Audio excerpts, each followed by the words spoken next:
Olá, meus filhos, pessoal, como estão? Espero que estejam muito bem. Iremos dar continuidade aqui às análises breves, concisas do, do poema épico da Ilíada, né? Não de acordo com concisa, né? E breve, não de acordo com o último vídeo, né? Do canto sexto, né? Então, no canto sétimo, continuando aqui a história, temos o retorno de Heitor e Paris para a guerra. Pois, no canto sexto, tivemos aquela sugestão, né? De sacrifícios de Heleno, um excelente adivinho, né, que aparecerá aqui novamente. Heleno diz para Heitor para dizer a Écuba para realizar sacrifícios a Atena, que foi rejeitado por ela, né?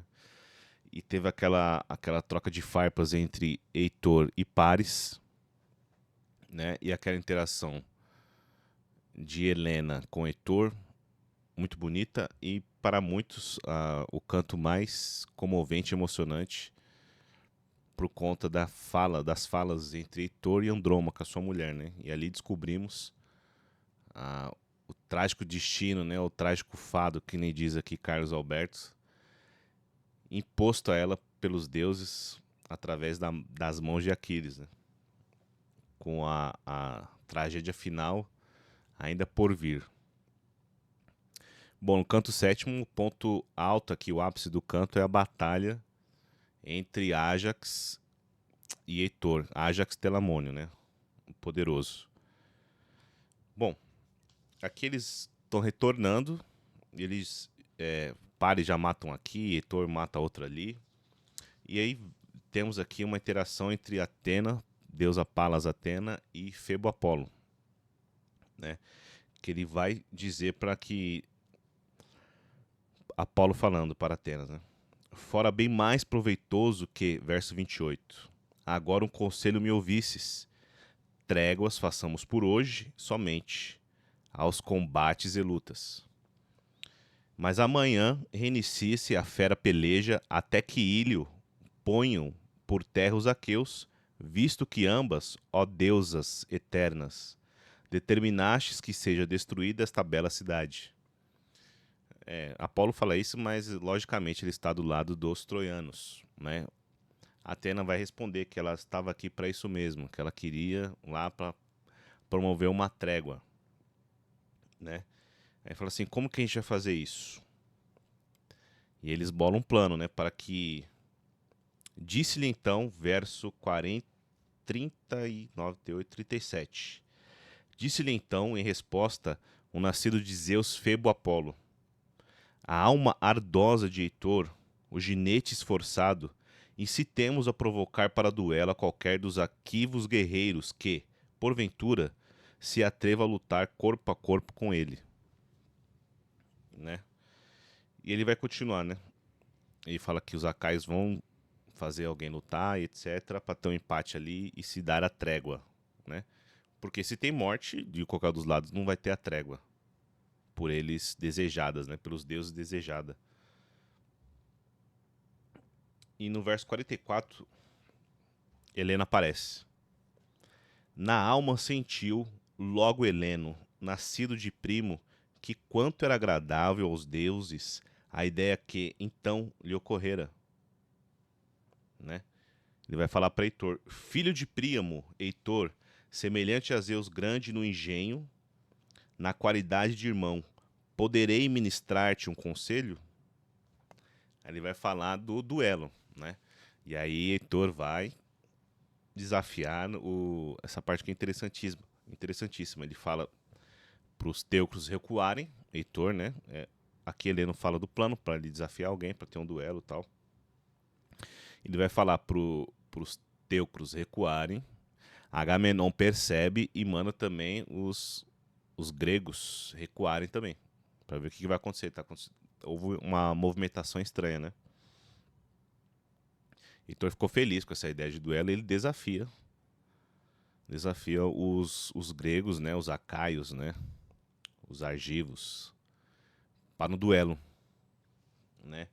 Porém, essa parte aqui, ele é interessantíssimo aqui no verso, ele propõe o duelo, e ele propõe duas condições para o término do duelo, né? Assim que o duelo se encerre, né? Assim que morra ele ou o seu combatente ali. Uma é para que, caso ele morra, que o vencedor pode despir das suas armaduras, levar consigo embora, porém devolva ao corpo. Devolva o seu corpo. Isso no verso 79. Restitua o seu corpo e ele assim fará o mesmo, né? Esse é o mesmo discurso que ele usa no duelo contra Aquiles, né? Que Aquiles de pronto recusa. Mas não é interessante que eu percebi isso relendo, que isso não foi uma ideia só daquele canto, né? Que nem se tem em mente por muitos, né? Ele aqui já disse, vamos duelar, mas se duelar pode levar minhas armaduras, tal, mas devolve o corpo. Você vê que a Xenia e os corpos não sepultados, os corpos sepultados são leis de fato poderosíssimas, né? No direito natural dos gregos daquela época, né? Da sociedade daquela época, não só gregos, né?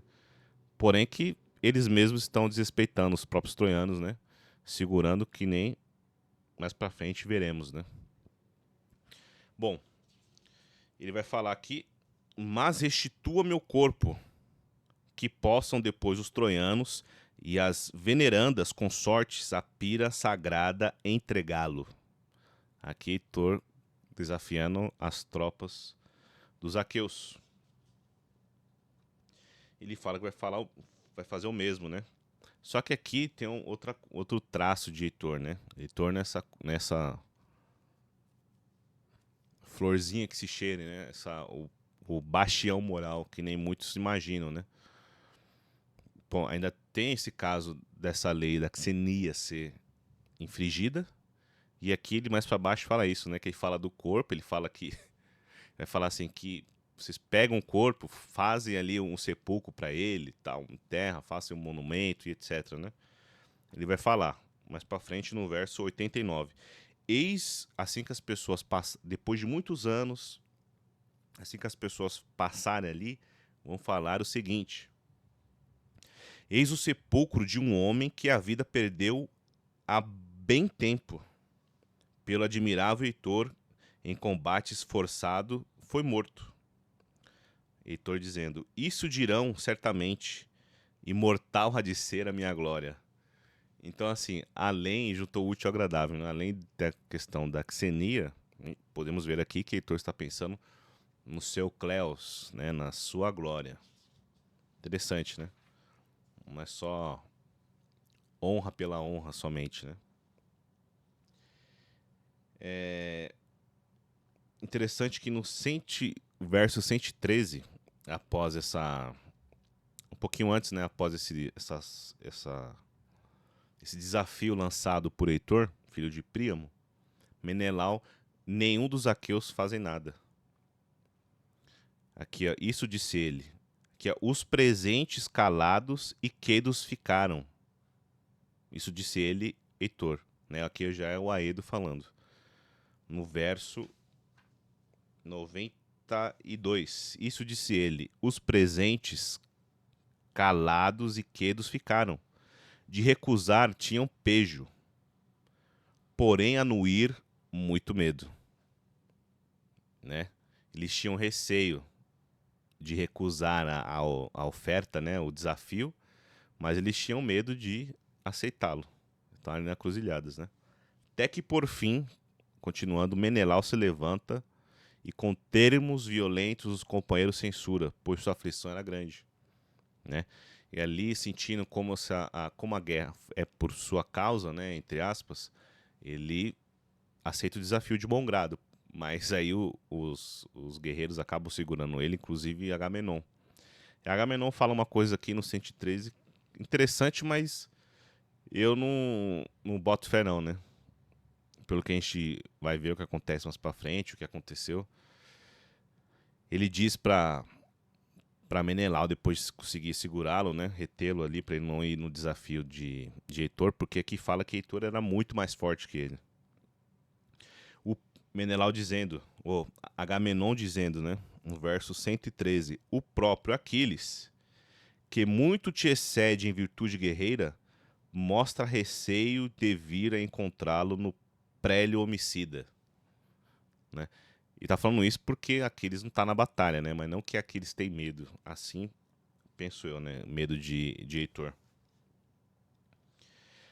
E então, todo mundo quieto até que Nestor faz seu discurso. Maravilhoso, o velho Nestor, o sábio, a figura do sábio. E com esse discurso dele, ele fala, inclusive, que ele iria lutar se ele, né, se ele não fosse tão velho, tal, etc. Que, se remoçar conseguisse, no verso 177, se remoçar conseguisse e o vigor aos meus membros tornasse, não vacilar em sair contra Heitor, de elmo ativo e ondulante. Né? Como tá velho, ele não consegue lutar. Depois desse discurso, nove guerreiros se prontificam a lutar contra Heitor, né? Aí teremos aqui o Átrida Agamenon, o rei Agamenon, Diomedes, os dois Ajax, Idomeneu, Meríones, Eurípilo, Toante e Odisseu Valoroso. Esses são 9, os guerreiros, né? E eles vão fazer ali uma espécie de sorteio, tirar na sorte quem que vai enfrentar. Quem que vai enfrentar Heitor. E aí cada um pega uma pedra e faz um símbolo, né? A professora Juliana Ragoso até levanta aqui a questão de outros autores, né? Pela tábua que tivemos de Belerofonte, que não ser escrito necessariamente uma letra, né? Pode ser um símbolo também. Eles escrevem numa pedra, colocam dentro do elmo, Nestor mexe o elmo e sai uma pedra, né? E aí, muitos olhando para o alto, nesse momento do sorteio, né? Muitos olhando para o alto. Aqui, ó, súplices, todos imploram, no verso 170, acho que eu não marquei aqui, ó, 179, 78, 77. 177, o verso. Súplices, todos imploram aos deuses, as mãos elevando. Muitos olhando para o alto diziam seus votos ferventes, que seja Ajax Telamônio, Zeus Pai, o sorteado, ou Diomedes, ou faz a escolha cair no monarca de rica Micenas, que seja o Agamenon, né? Muitos olhando, muitos ali os que estavam lá, né, no local, né? Por esse modo, imploravam. O pilho Nestor sacode o elmo, do elmo saltou logo a sorte de Ajax, a que todos pediram. Aqui eu entendo que se todos não são os guerreiros que estavam ali, mas todos os guerreiros, não os 9 que se prontificaram a lutar, né, mas os outros que estavam em volta. Bom, aí Ajax vai sair, ó, o Nestor vai mostrar a pedra e tal, e Ajax sou eu, essa pedra é minha, eu vou lutar, e depois ele vai falar aqui. Você vê que o pessoal tem um certo receio de Heitor, né? Afinal é o guerreiro mais poderoso de Troia. Que ele vai falar, é minha a pedra, né? Verso 191. É minha, amigos, a marca, é o sinal, né? Aqui na tradução, acho que tá outra coisa na do Frederico Lourenço.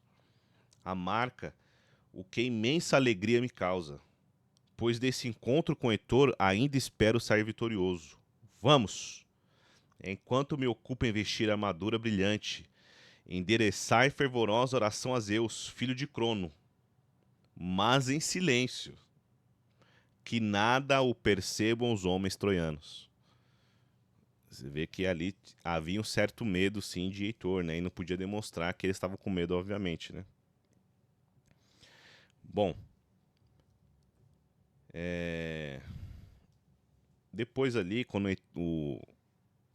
o nosso querido Ajax Telamônio se veste com a armadura, vai de encontro a Heitor, é dito que ele, com um terrível sorriso no rosto, alternando passadas largas e firmes, e a lança da sombra comprida brandindo. Encorajados e alegres, os homens aqueus o contemplam. Verso 212. Os troianos, de onde comecei, contemplam. Mas os troianos sentiram nos membros correr-lhes o medo. Ao próprio Heitor palpitou-lhe o viril coração no imo peito. Aí continua essa parte possível. Mais impossível lhe fora recuar, ou acolher-se às fileiras dos companheiros, por ter sido o duelo proposto por ele. Né? É memorável aqui, eles fazem uma troca de palavras e começam ali o seu duelo, né? Palavras respeitosas até, né? Ali não tem ofensas. Bom, o início do duelo, eu não vou falar o duelo para não tomar mais tempo. Começa no verso 244 e vai até 282. Heitor acaba por ser ferido. Febo Apolo o ajuda, endireitando seu escudo, né? Endireita ele, o Heitor. Vemos aqui novamente, né? Febo salvando os troianos, né? Um grande troiano, no caso o maior deles. E os arautos aqui, tanto dos... Os arautos aqui são, está escrito aqui no texto, são mensageiros de Zeus e dos homens. Se interpuseram Ideu pelos troas valentes e Taltíbio pelos acaios vestidos de bronze. Então eles já tinham largado as lanças, os dois heróis, né? Ajax e Heitor, sacaram a espada e os arautos foram intervir no combate, falando que claramente aquilo era um empate, né? E interessante que aqui tudo sinaliza ali sutilmente, né, a derrota de Troia, né?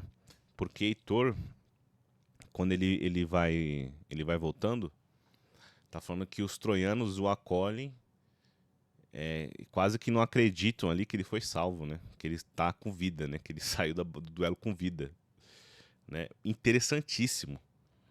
E primeiro assim, os arautos propõem o final do empate. A Ajax vai falar assim: por mim, Heitor, você que escolhe, você que propôs o duelo. Heitor fala: não, beleza, vamos parar com isso daí. Vamos interromper só hoje, mas amanhã vamos lutar de novo, né? Amanhã se reinicia o combate. Mas antes disso, façamos permuta de belos presentes, verso 299. Para sinalizar que de fato houve ali um final amigável, né? Igual tivemos com Glauco e Diomedes, apesar dali os dois terem ali um laço de xenia, né? Aqui não, porém eles falam em trocar presentes, né? E ali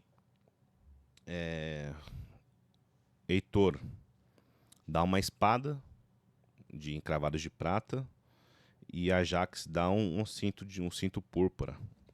Ajax, aqui ó, tendo dito isso, verso 303. Tendo dito isto, uma espada ofertou-lhe com cravos de prata, o talabarte de bela feitura e bainha vistosa. Heitor deu para Ajax.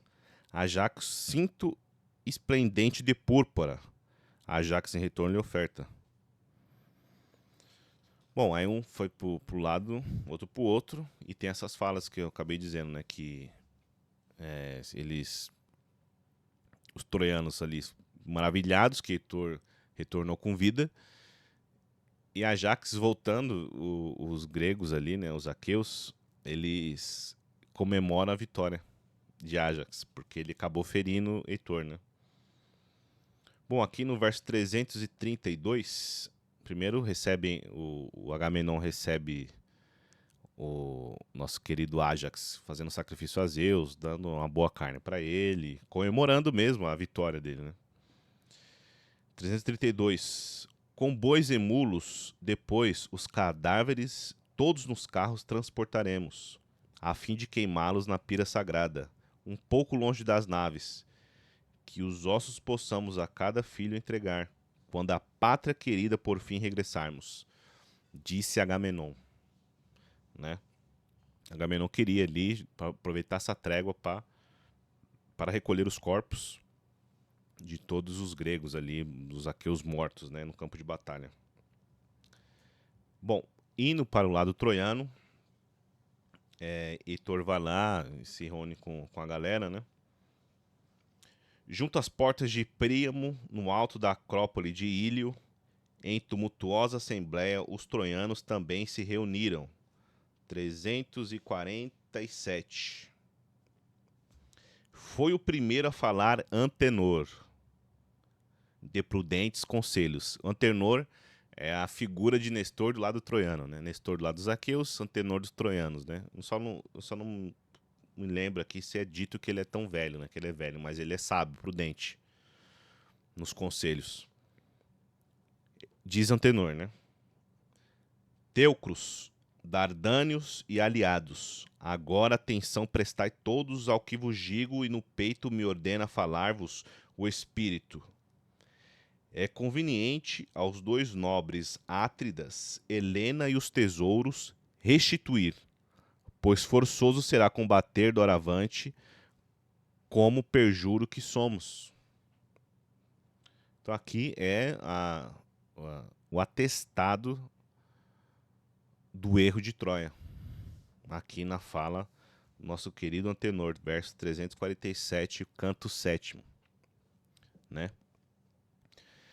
Continuando aqui, nenhuma esperança, alimento de qualquer bem, se negardes anuência a esta minha proposta. Assim, se vocês negarem isso daqui, a gente não vai ganhar a guerra. Resumindo, é isso aqui que ele fala. Paris levanta, fala, chega ali até um certo ponto, falar que se isso é verdade, se isso é sério, 359. Mas, Paris dizendo para Antenor, se tudo isso de há pouco foi dito realmente em tom sério, é que os eternos do Olimpo fizeram que o juízo perdesses. Que o juízo perdesses. Se isso é sério que você está falando, você está louco, está maluco, não vou devolver Helena. Mas ele fala que concorda em restituir os tesouros. Bom, Príamo vai se levantar, que aqui fala que Príamo ele é tão... Príamo, filho de Dárdano, igual no intelecto a um dos deuses. Príamo também é inteligente. Vai falar para mandar o Idomeneu, vai falar da trégua para o recolhimento dos corpos e vai mandar o Idomeu, o Ideu, vai mandar o Ideu para falar com Agamenon a respeito da trégua para eles recolherem os corpos durante mais um dia, no caso, né? E no outro dia reiniciar a guerra e com a proposta dos presentes. Helena não restituir Helena, mas restituir os tesouros que ele pegou em Argos e ainda mais. Ideu vai lá, fala, transmite o recado para Agamenon. No verso 400, Diomedes diz: não se receba nenhum dos presentes propostos por Paris, nem mesmo Helena, por ser mais do que claro até as próprias crianças, que sobre os homens de Troia a ruína fatal já desaba. E o povo grita aqui quando ele fala isso, né? Grita em grita estrondosa, assentindo às palavras do forte guerreiro Diomedes. Agamenon vai falar: ouves, Ideu, com os teus próprios ouvidos, o que te respondem nossos guerreiros. Assim, Agamenon também não está nem maluco de aceitar. E eles vão recolher os corpos, aceita a proposta de trégua para o recolhimento dos corpos. Os troianos já vão construir um muro ali nas suas naus. Interessante que aqui vai falar quando eles começam a recolher os corpos, que era tarefa difícil identificar os cadáveres, sem que primeiro com água os coalhos de sangue tirassem. Então estava tudo cheio de sangue, era difícil identificar quem que era. E o primo então proibiu a gritaria. Em silêncio, o coração angustiado, às fogueiras os corpos entregam. Né, que imagina, muitos corpos deveriam ter sido juntos nesse momento, né, juntados nesse momento. E aí eles foram para essa queima de corpos. E também no outro trecho aqui, final 468, vai falar de Euneu.